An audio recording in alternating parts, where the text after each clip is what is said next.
Hello, everyone. You're listening to the DMZ America podcast from a guy who can't pronounce the word America for Wednesday, March 8th. Why do you hate America, Ted?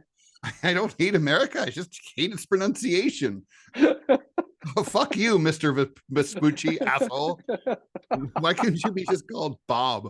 Like, then we'd just be like Bobica or something. Oh, wait, you... Oh, that's weird. You sort of phased out there. You sort of like, I didn't hear you. Oh, there you are. Now. Okay. Should we start over? You just said something insanely brilliant that nobody heard. So say it again. Okay. No, I see. Well, it could just be named Chris. That's true. Yo. For Christopher Columbus. Yeah. Yeah. What country from? Chris. From Chris. Yeah. I mean, there's like lots of places with very short names, like your favorite protectorate, Guam. Guam. Is it a protectorate or what is it? What is its status? It's a territory. Oh yeah, territory. What's the difference between a territory and like another, like say Puerto Rico? Is that a territory? I can answer that, but I'd rather our listeners and viewers go back and look it up themselves. Oh, there you go. All right. Well, anyway, because I don't know the answer. We have a lot to do in a relatively short time here for our DMZ America podcast. So, Ted Rall, Scott, we have from the left. Scott, we have. Yeah, I am Ted Rall coming from the left, and Scott you Stantis coming to you from the right. Yeah, man, this might be the crappiest opening, and we're going to post this first time ever on YouTube and video. Like, what the fuck are we doing? All right, so what do we got here? Well, humble brag. First off, okay, here's the thing. I say this a lot on this podcast, and I've said it a lot to Ted, is that he one of the best you are. I have no reason to suck up to you. You're one of the best analysts of news and projecting outcomes of most people that I know. You really have, and I don't have the list in front of me, but you have a long list of stuff that you were right about. But here's the latest. Nord Stream pipeline bombed. The initial story said that the Russians did it to themselves, even though it lacks credulity or any common sense of any kind. True. Why they would have done this. And Ted was the first out of the box in a column in cartoons saying that this is horse shit, that no, it was clearly the Ukrainians are allies of the Ukrainians. Or people who are sort of allies, like the United States, who are kind of sort of maybe allies, but we give them. Well, my first thought, it was either the U.S. or one of its lapdogs, like Britain, or one of the other NATO countries. And then, what's his name? Seymour Hersh came out with a piece alleging that it was the U.S. itself that used Norway as a base, but they had some cooperation from Norway, but U.S. did it themselves. That certainly makes a lot more sense. Now there's a piece in the Washington Post saying that it was that the U.S. I feel like they're trying to throw the scent off the Seymour Hersh story. They're saying that it's a pro-Ukraine group, and I'm like, with a submarine, by the way. Right, with it, right, and the ability to and access to some serious, some seriously interesting industrial explosives, right? And with very underwater demolition divers. So I don't think it's going to be. I don't think it's like Zelensky's old TV, fellow TV actors. Who did this? It just doesn't seem like right. A pro-Ukraine group. What the fuck does that even mean? But anyway, the point is that what they are admitting tacitly is that it was not Russia, and that it was obviously the U.S. or Ukraine or one of their allies, obviously. And how much shit have you taken over? Let's just say that story specifically. I mean, I'm sure you took some crap because you said. Yeah. This is hogwash. There is no reason for Russia to bomb their own pipeline, and I had to agree with you. I mean, it just doesn't make any damn sense. But that was the narrative. Dollars in damaged infrastructure, for what, a false flag operation? Billions of dollars in probably hundreds of millions of dollars in lost natural gas, which created it was an ecological disaster. But Scott, you have some bragging to do of your own before we. Yeah, well, I had COVID 2.5 years ago the first time, and it damn near killed me. And I still carry long haul symptoms. Smell and taste are diminished. There are certain things I cannot taste anymore or smell. Could that be good? Like And you could like maybe not smell dog shit anymore, and that'd be like, oh no, woohoo! well, that's one of the things I can't smell is poop, and which is Yay! great. So COVID, COVID, COVID. Janine and I like to go out hiking, and they have porta potties out in the wilderness, which are not, how can I put this, well maintained. Mm. So I can go in them and just be fine now. It's like my superpower. you could go and like camp out inside. Well, I can, and of course, because of the methane, it's nice and warm. Don't light a match. Yeah, don't. But the sad thing is, I can't smell or taste coffee. And I was at a friend's restaurant. He has, shut up, Ted. He's hoisting his cup. I was at a friend's. He owns a seafood restaurant, and he makes a great lobster bisque. And I ordered a bowl, and I got it. I took a sip, took a couple of sips, and all I could taste like a big bowl of salt. I mean, it was just, I still can't taste lobster.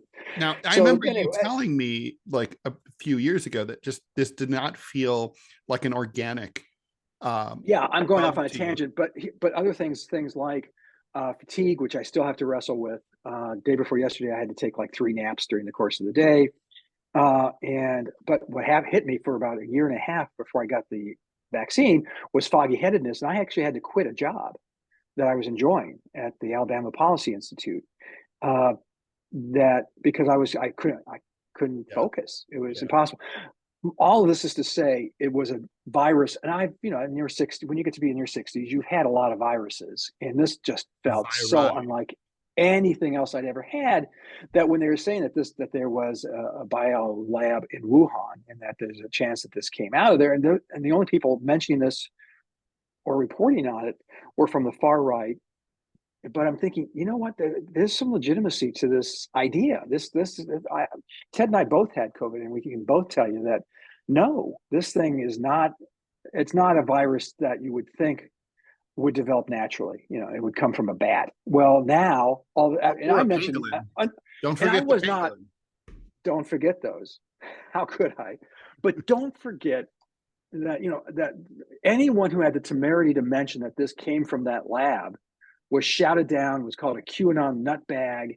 I mean, and I never said that definitively this is what happened, but we have to look at this. Where did this come from? So a report came out about it, I think it was 18 months after the pandemic began, and it was WHO. And they said, no, it definitely came from a bat, definitely came from the wet market. Well, it turns out that WHO is underwritten by, I think, what is it? Upwards of 80% of its income comes from, say it with me, kids, the People's Republic of China. So of course it's going to, they're not going to.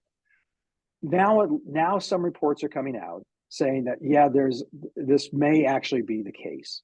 Mm-hmm. And I can't tell you. It's not definitive, right? And the source is strange because it's the Department of Energy of all things. I know it was weird, but there's another report from another executive agency. It was the FBI. Yeah, and so both of them think basically they're like, this is our theory, this is our working theory, this is what we think happened. We can't tell you like with any high degree of certainty that this is the case, but this is what we believe happened. Right, and that at least gives me some vindication in some sense that okay, I'm not nuts. Well, you might be nuts, but you're right about this. Not for that, yeah. Even a crazy person. Sometimes you feel like you're nuts, sometimes you're not. Yeah. Mm-hmm. Yeah. So this is the segment we're going to call Humble Brag. And Ted was right about the Nord Stream pipeline and how either the United States or one of its actual allies did it, and how the COVID virus, COVID-19, probably came from a lab in China. So yay, us. Yes. No one will give us our props, by the way. Nobody will give us our props. Nobody. I don't think anybody has ever come back to you, have they, Ted? Because Ted has a much better record at this. It has happened, like, for example, with my criticisms during the Bush years of Bush and, the neocons and wars against Afghanistan and Iraq. And I have 15 years later gotten emails from people who are like, back then I really hated you and I sent you threats or whatever. I sent you insulting things, or I posted bad things about you on the internet. Now I realize you were right and I'm sorry. And I mean, look, it's very big of someone to be able to have that level of self-awareness. And it is a lot it's little and it's late and it doesn't do much good, but it's better than nothing. So I appreciate it. And, it's nice, but it certainly has happened so much that now, for example, with my position against US involvement with Ukraine, I'm also thinking, it's very similar. Like, I think to myself, well, people are Zelensky will be exposed as a charlatan. Ukraine will be exposed as an anti-democratic country. And, I just have to wait. And, maybe I'll get a few emails in 15 years if I'm still alive, and, if email even still exists. But we should move on yes, because our time is relatively short. Normally this podcast might be like trying to be the longest podcast ever. But it's worth it. We're worth it. You should always listen. Absolutely. Listen. Absolutely. So, there's a great state of Texas.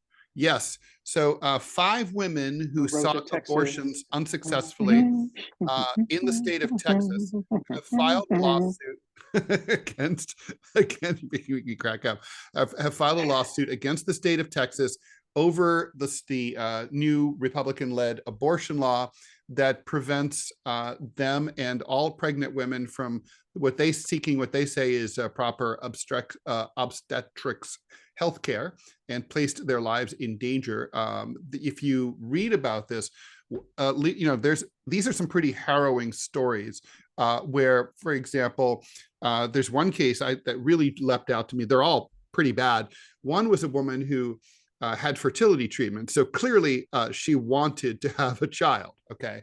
However, she learned very quickly that the fetus was not going to be viable, and that it needed to be removed. Otherwise, there was going to be she might die.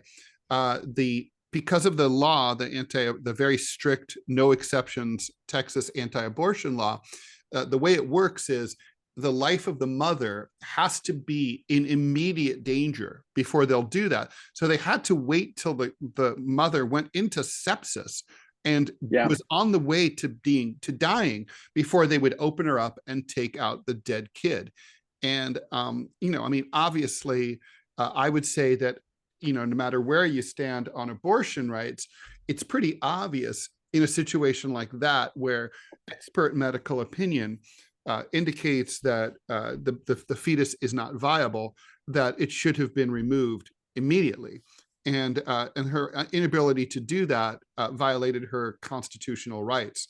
And so this is considered a landmark lawsuit. And it also is bad timing for the Republicans, because this is going to start to work its way through the courts as we go into the next year's presidential election. Yeah, I have been saying this on this podcast and elsewhere, that regardless of how you feel about the abortion issue, the fact that these legislatures have majorities who purport to support bans on abortion, but the bills were written by morons. They weren't written by doctors. They were written by, here in Alabama or Idaho or Texas. They're all these rural, knuckle dragging morons who are not doctors, and said no exceptions. And that was we've lost the ability for nuance and balance in this country, which is gone. And we never really had that in great abundance to begin with, but it's gone now. So now we're going to have this kind of case. And sadly, we're going to have women die because these laws are so badly written that physicians look at it and say, I don't know what I can or cannot tell you. Well, let alone what I can or cannot do. Let me just push back. It's not just that they're badly written. I mean, look, they're written that way. It's not a bug, it's a feature, right? I mean, these laws were written that way. I mean, it's not like the legislature in Austin doesn't know how to amend bills. They could reconvene, right, and say, and they're going to. Well, there's no sign of that. Some states are already talking about but in other states, Alabama being among them, they're going to revisit the legislation and say, okay, we need to clearly, and that's why I say that this wasn't written by a physician, because they didn't consider, you mean there are gray areas in medicine? You mean as biological creatures, we're not 100% one thing or the other? So they're going to revisit this stuff, but it was just insane, this draconian, foot stomp that this will be banned under all circumstances. So I have to believe that the Texas case will go forward, even if it gets to the Supreme Court. Supreme Court is going to have to, the only logical, humane reaction is, yeah, you're going to have to amend these laws to allow medical professionals to make medical professional, decisions. Yeah. And that's not made by some, legislating farmer from Alabama. Now let me play devil's advocate here. Do you think let's just say that the legislatures, come to Jesus and they say, okay, we're going to they'll do what you say. What's going to prevent women who want to get an abortion for non-medical reasons, not to save their own lives, but have a good relationship with their doctors, from saying like, hey doc, write me a note, do me a solid, just say that the fetus isn't viable, or a liberal-minded physician who just happens to not approve of the law decide to do some medical nullification and say, yeah, I'm just gonna I'm gonna just I'll issue these letters willy-nilly to anybody who wants them because I'm a pro-choice person, and nobody's right. gonna know. And that did happen. When there's movements to ban third trimester abortions. And so they had, I think it was Life of the Mother was part of the, or Welfare of the Mother, I forget the language, that was frankly abused. Oh, she has a headache, she could be having blood clots, so we got to abort the child. There were reach arounds that they used, and it was and it just infuriated. Reach around is different, Scott. Oh, I know. I meant it. because it was flying in the face of the law and abusing that provision that we're suggesting that needs to be put back into these laws. And you could hope that they wouldn't be abused, but time will tell. See, I could be an editorial writer. I'm looking at based on this conversation. I wanted to talk. Obviously, our brief here is political more than anything else. Super interesting. Looking at the Gallup poll, as you know, Scott, they do really interesting historical data. Gallup asks the same question year after year after year, and you really get a sense of the direction that the country is moving in. I'm looking at this question's been asked about, should abortion be legal under any circumstances, only under certain circumstances, or illegal in all circumstances, since 1975, 2 years after Roe v. Wade. And I am looking at basically a record high support for legal under any circumstances, and record low support for illegal in any circumstances, and legal under, basically it's sort of a steady as she goes. So 50% believe it should be legal under certain conditions, 35 think it should be legal no matter what, on demand, and only 13 think it should be illegal all the time. And that is a dramatic, you're just seeing it plummeted from 20 just 2 years ago at the beginning of the pandemic, 2020. So 85% of Americans are pro-choice to some extent now. That's a record high by far. That is, look, you're a conservative. I think that's, I don't think that people necessarily vote abortion as their top issue, or not very many of them do, but it is a dangerous trend for the GOP, I think. Oh, I think there's a lot of dangerous trends by the GOP. I think they are really doing everything they can to make themselves a minority party or a regional party. They're being very popular in the Southeast, but that'll be it. I was a full confession here. This is why we do the podcast. I had cartooned for years being pro-life. I was actually started my career as a pro-choice cartoonist, and then changed my view on that and kind of subscribed to the culture of life agenda, which is against the death penalty, against euthanasia, against abortion. Now that we have it, now that it's actually happened, I think a lot of people like me are having second guess, second doubts, because it's one of those, wow, this really happened. What I had proposed, and what I think a lot of people, and what that poll probably doesn't show as clearly as I think polls in the past have shown, is that roughly 70-75% of Americans would agree with this: unfettered access to first trimester, some restrictions on second trimester pegged to medical advances and how they treat preemies, and an outright abolition on third trimester abortions, except for life of the mother. I think that's right. That has something for everybody. That's where the public is. But I think that's where the public is.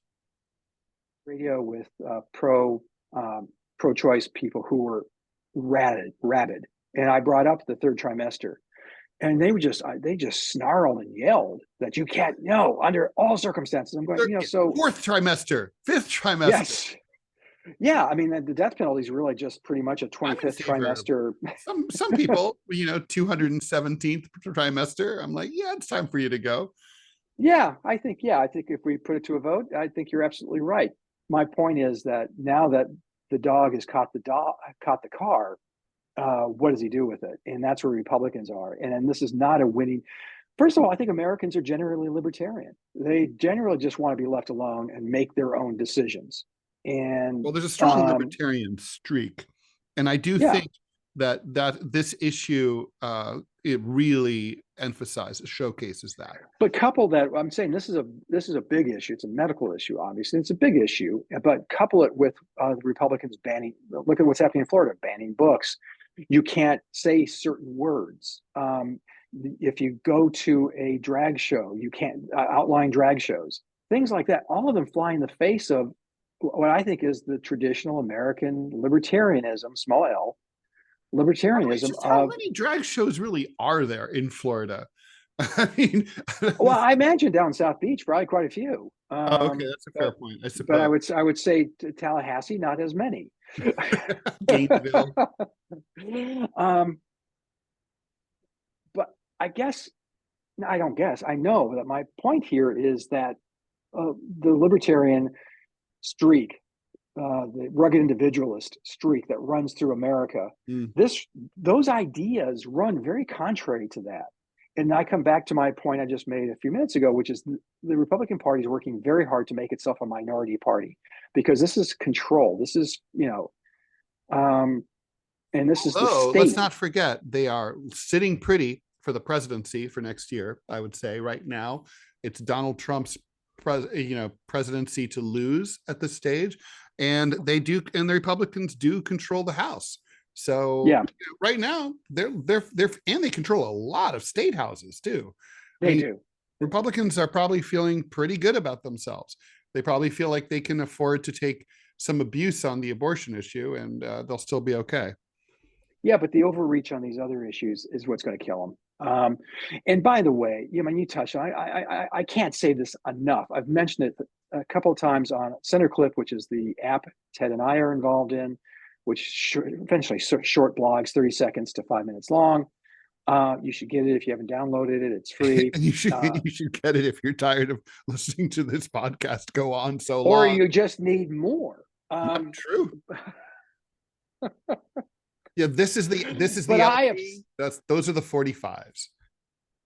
Said over and over again, and I'm going to say it again. I'm sure I've said it many times before. If anyone who thinks that the nominee for the Republican Party is going to be anybody else but Donald Trump, they are high on something, or they're deluded. There's something wrong with them. Or they know something about Donald Trump's health. Maybe that's the only thing I can think of. Yeah, and even his health. He has to drop dead. That's when he will not be the nominee of the Republican Party. That's probably true. Yeah. Did you notice that DeSantis's polls, they seem to have peaked out and started to slide again? Yeah, because now the Republican voters are looking at, the primaries are coming up. They're at they're focused, and they're starting to refocus. And they're going, no, I like Donald Trump. I want to make America great again. To what do you attribute the DeSantis sort of peak out? He's charmless. People to know him is to loathe him. I think he's He's gone like the to male Hillary Clinton. Yeah, he is. He's just mean. He's just a dick. Yeah, and so he's gone to New Hampshire. He's gone to South Carolina, and they're looking at him closer, and they're going, "This guy's an asshole." Yeah, no, I think that's Republicans are starting to focus now for real, and Trump is starting to really take digs at him, and it's effective. All right, well, with that, I think we should move on to our next topic, which will be political unrest and violence in France over retirement of all things. People are very pissed off that they're not going to be allowed to chill. So it's kind of funny. Anyway, stay with us. And we'll be right back.